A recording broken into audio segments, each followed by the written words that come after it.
So this is the incident that started this whole fiasco, at least for me anyway, back in, what does it say, August 16th, 2011, involved in a bite. No further quarantine is required.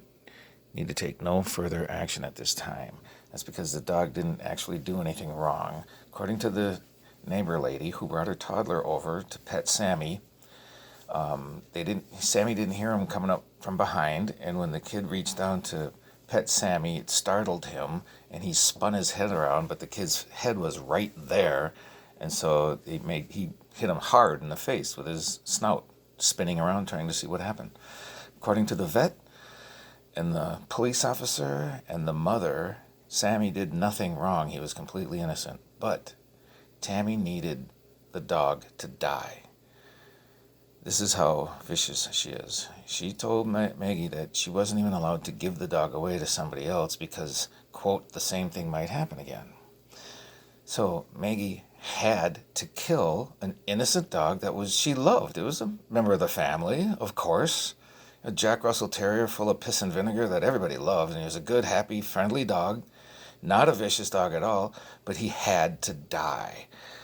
So, she threatened her that if she didn't put Sammy down, then she wouldn't be able to see her grandkids ever again. And that was the whole reason Maggie moved back out into Lake City again after living with me, and then after living with her sister in Minneapolis, and then she moved back out to live out there. I think that's how it went down. But she wanted to be with her grandkids. She wanted to make it work.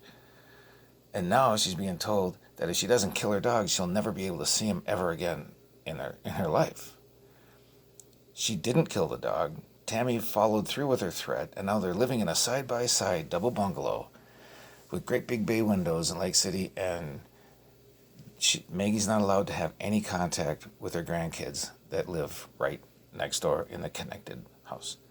And she said that when the kids would see her standing in the window looking out, they would look down at the ground, and because they weren't allowed to look her in the eyes. So anyway, that's when I realized this is an extremely toxic situation. I rescued Maggie from that, moved her in with me. We lived together for about 3 years, and in that time, she went from living paycheck to paycheck to getting $5,000 in a checking account, even though she was paying $800 rent. She paid her half, and she paid half the bills somewhat. I paid more, but anyway, that's when I rescued her. But I didn't realize that what really upset Tammy was her ultimate plan was to have Maggie with her money. She wanted to be Maggie's guardian so that she could have control, complete control over Maggie, everything, money especially, because she said she wanted to buy a bigger house and have Maggie stay with them, which I thought was admirable, was commendable. What daughter is going to want her mother to move in with them? Until I realized that she just wanted a live-in maid and an on-call babysitter and have that extra income for a bigger house.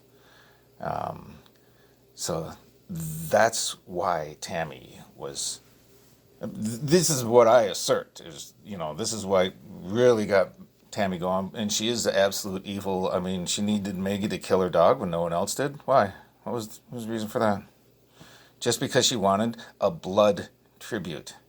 She wanted to show how much control she has over her mother and what she can make her do. And she thought she could make her kill her innocent dog.